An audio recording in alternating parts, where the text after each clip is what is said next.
झारखंड 2020 के बाद अब बात बड़ी खबर की। झारखंड में कोरोना संक्रमण की रफ्तार लगातार बढ़ती जा रही है। आज राज्य में 13 पॉजिटिव केस मिले हैं।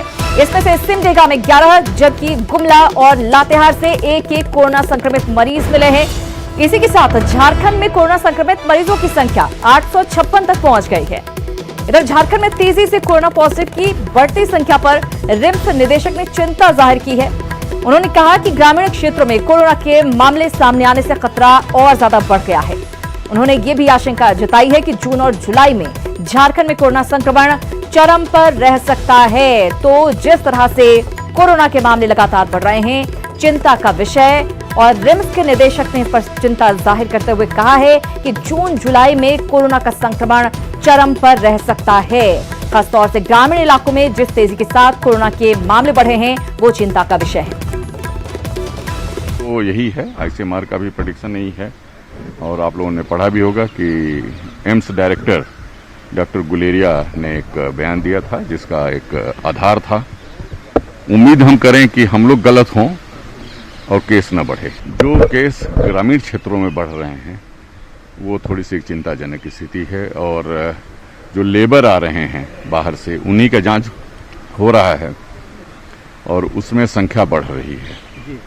अगर वो क्वारंटाइन के नियमों का पालन करेंगे और बाकी सेफ डिस्टेंसिंग वगैरह मेंटेन करेंगे, अगर उनसे किसी को संक्रमित नहीं होते हैं तो फिर स्थिति रुक जाएगी।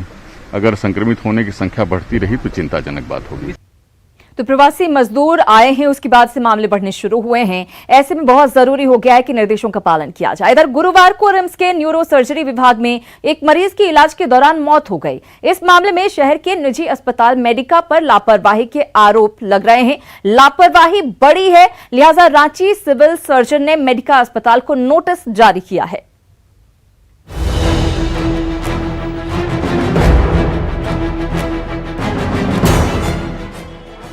कोरोना के बढ़ते खतरे के बीच कुछ निजी अस्पतालों और मरीज के परिजनों की लापरवाही का खामियाजा पूरे समाज को कैसे उठाना पड़ता है, इसका उदाहरण है रिम्स का न्यूरो सर्जन विभाग। गुरुवार को न्यूरो सर्जन विभाग में हेड इंजरी के शिकार व्यक्ति की जब मौत हो गई, तब पता चला कि वह कोरोना पॉजिटिव था। दरअसल उस मरीज का रांची के एक बड़े निजी अस्पताल में इलाज चल रहा था। हालात बिगड़े तो उसे रिम्स लाया गया, लेकिन कोरोना पॉजिटिव की बात छिपा ली गई। इस गलती के खुलासे के बाद अब सिविल सर्जन ने अस्पताल को शो कॉज जारी किया है। तो कार्रवाई करने के पहले मैं दूसरे पक्ष की बात तो अवश्य सुनूंगा। तो अवश्य सुनने के लिए एक नोटिस इशू कर दूंगा, एक शो कॉज नोटिस इशू कर दूंगा कि ऐसी जो घटनाएं हुई किस कारणवश हुई है। मेडिका अस्पताल और परिजनों की गलती का खामियाजा रिम्स के न्यूरो सर्जन विभाग के साथ वहां तैनात डॉक्टर, स्टाफ और मरीजों को उठाना पड़ा। पूरे विभाग को 3 दिनों के लिए बंद कर दिया गया। साथ ही सभी सस्पेक्ट का शनिवार को सैंपल लिया जाएगा। और अन्य मरीजों को भी इससे संक्रमित होने से बचाया जा सकता था। अभी तो ईश्वर ही जानता है कि कितने लोग संक्रमित हुए हैं। हालांकि मेडिका प्रबंधन ने खुद पर लगे आरोपों को खारिज कर दिया है और परिजन पर ही बिना डॉक्टरी सलाह के जाने का आरोप लगा दिया। ये दुर्भाग्य की बात है कि जब मरीज जहां भी गया, जो हमें बाद में पता चला कि रिम्स गया, तो वहां पे उस कागज को या तो भूल हो गई या देखा नहीं गया, या मरीज के परिजनों ने वहां के डॉक्टरों को दिया नहीं, जिसके कारण वो मरीज एक ऐसे विभाग में भर्ती हुआ जहां उसको नहीं भर्ती होना चाहिए। लगातार 2 दिनों में मेडिका से ही रिम्स आए 2 कोरोना पॉजिटिव की मौत रिम्स कोविड-19 सेंटर में हो चुकी है। ऐसे में सावधानी हर तरफ जरूरी है। मेडिका अस्पताल अगर समय रहते रिम्स और सिविल सर्जन को जानकारी दे देता तो रिम्स न्यूरो सर्जन को बंद नहीं करना पड़ता और डॉक्टर, नर्सों समेत कई लोगों की जिंदगी खतरे में नहीं आती। न्यूज 18 के लिए उपेंद्र कुमार की रिपोर्ट। और धनबाद में स्वास्थ्य विभाग की बड़ी लापरवाही सामने आई है। कोरोना की जांच में यहां चूक का मामला सामने आया है। मामला धनबाद सदर अस्पताल का है, जहां कोरोना जांच के लिए मरीज के स्वाब का कलेक्शन किया गया था, लेकिन सैंपल को सही समय पर पीएमसीएच धनबाद नहीं भेजा गया। यहां 14 मई को 178 सैंपल लिए गए, जो 20 मई को पीएमसीएच धनबाद के लैब में पहुंचा। इस दौरान आईसीएमआर के गाइडलाइंस का भी पालन नहीं किया गया। इस पर धनबाद के सिविल सर्जन ने कहा कि माइक्रोबायोलॉजी डिपार्टमेंट ओवरलोड हो जाने के कारण स्वाब को स्टॉक करके रखा गया था, जिसकी वजह से देरी हुई।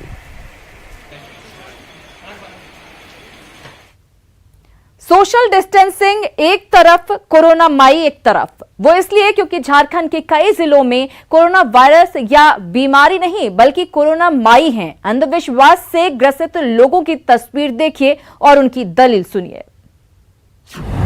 9 लड्डू का भोग भगाएगा कोरोना, 9 अगरबत्ती का धुआं धोएगा कोरोना,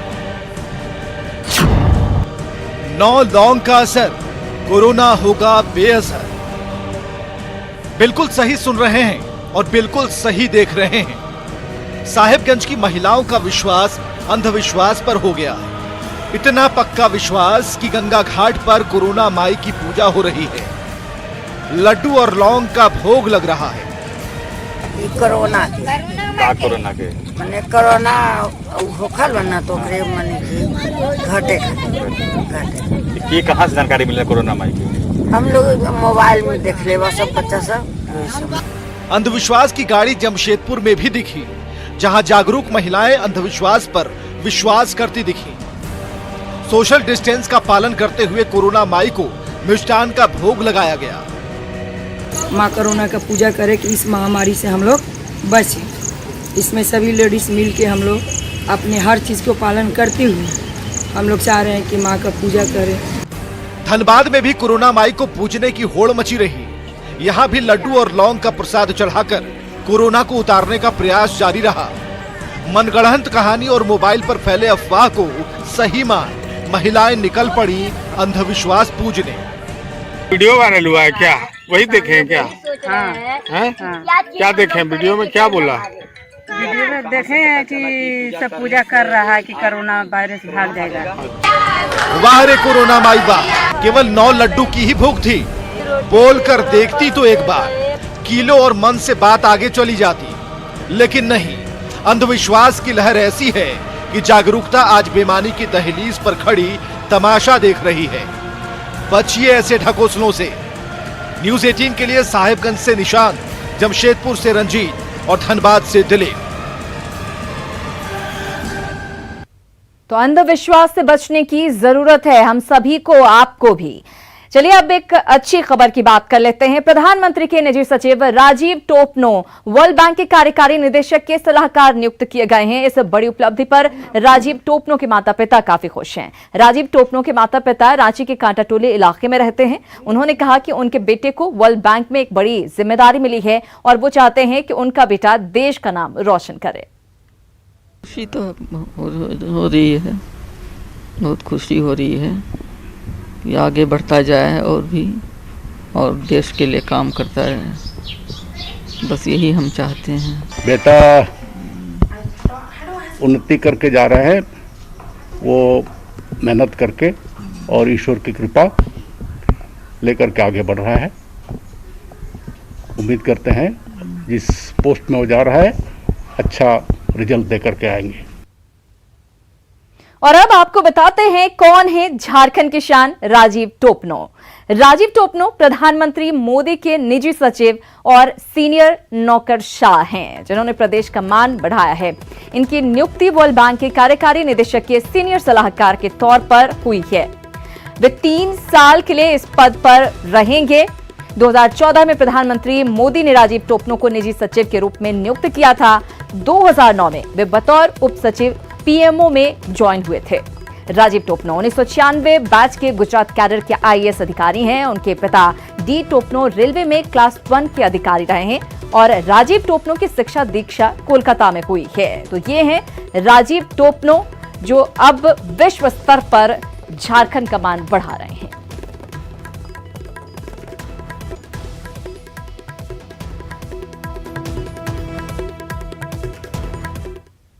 इधर रांची के प्रोजेक्ट भवन में सीएम हेमंत सोरेन ने वीडियो कॉन्फ्रेंसिंग से सभी जिला के अधिकारियों के साथ बैठक की। इस बैठक में मनरेगा, हेल्थ और खाद्य सुरक्षा जैसे मसलों पर चर्चा हुई। बैठक में सभी जिले के अधिकारियों को इन क्षेत्रों में अच्छी तरह से काम करने का निर्देश दिया गया। बैठक के बाद मंत्री आलमगीर आलम ने कहा कि झारखंड में अब तक करीब 5 लाख मजदूर लौट चुके हैं और उनमें कुशल श्रमिकों की संख्या सबसे ज्यादा है।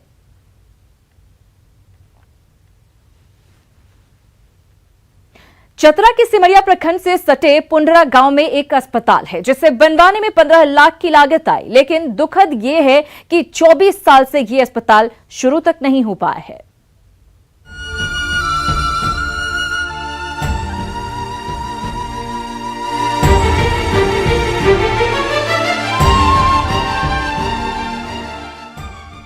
लॉकडाउन से अनलॉक हो गया, लेकिन चतरा के सिमरिया प्रखंड से सटे पुंडरा गांव के अस्पताल का ताला नहीं खुला। खुलता भी कैसे जब विभाग ने खुद ही मुंह मोड़ लिया है। दीवार की सुराख से यह अस्पताल विगत 24 साल से अपनी आखिरी सांसें गिन रहा है। 15 लाख की लागत से केवल अस्पताल की ईंट ही नहीं जुड़नी थी, ग्रामीणों की उम्मीद भी जुड़ी थी। लेकिन शिलापट तो है, मगर सपने चित हो चुके हैं। यहाँ जो भी है मुखिया बनते हैं, विधायक आते हैं, सबको सिर्फ वोट लेने सिर्फ आते हैं, उस समय उन लोग को देख पाते हैं, फिर उन लोग को हम लोग देख नहीं पाते हैं। और हम लोग को मतलब हॉस्पिटल के लिए हम लोग को बहुत दिक्कत है। यहाँ अस्पताल होता तो गरीबों का मुफ्त इलाज हो पाता, लेकिन ना जाने कितने ही जवान अब बुजुर्ग हो चुके हैं इन दरकती और टूटती दीवारों को देखते हुए। क्षेत्र के विधायक से सवाल पूछा गया तो स्वास्थ्य मंत्री से बात कर स्वास्थ्य केंद्र को शुरू करवाने की बात कही। शायद ही महोदय को पता होगा कि ताला तो प्रतीक है उस चौकीदारी का जो 24 साल से वो कर रहा है। स्वास्थ्य मंत्री से बात करके एकदम उसको दुरुस्त करने का प्रयास करेंगे, चालू करवाने का प्रयास करेंगे और जांच भी कराएंगे कि अभी तक आखिर चालू क्यों नहीं।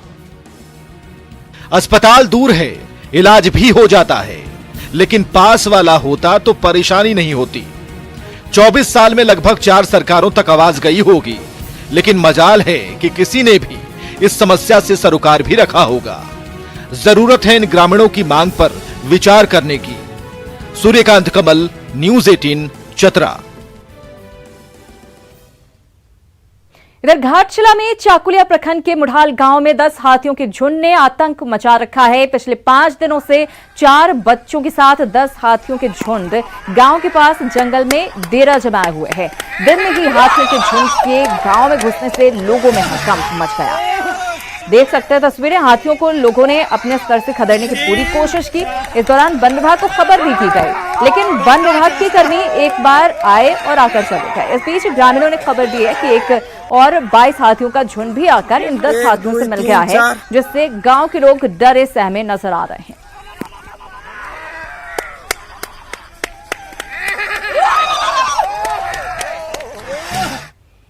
इधर विश्व पर्यावरण दिवस पर रांची के वन विभाग डोरंडा में एक कार्यक्रम का आयोजन किया गया। इस कार्यक्रम में शामिल सीएम हेमंत सोरेन ने ऑफिस परिसर में एक पौधा भी लगाया, साथ ही जनता से एक एक पौधा लगाने की अपील भी की।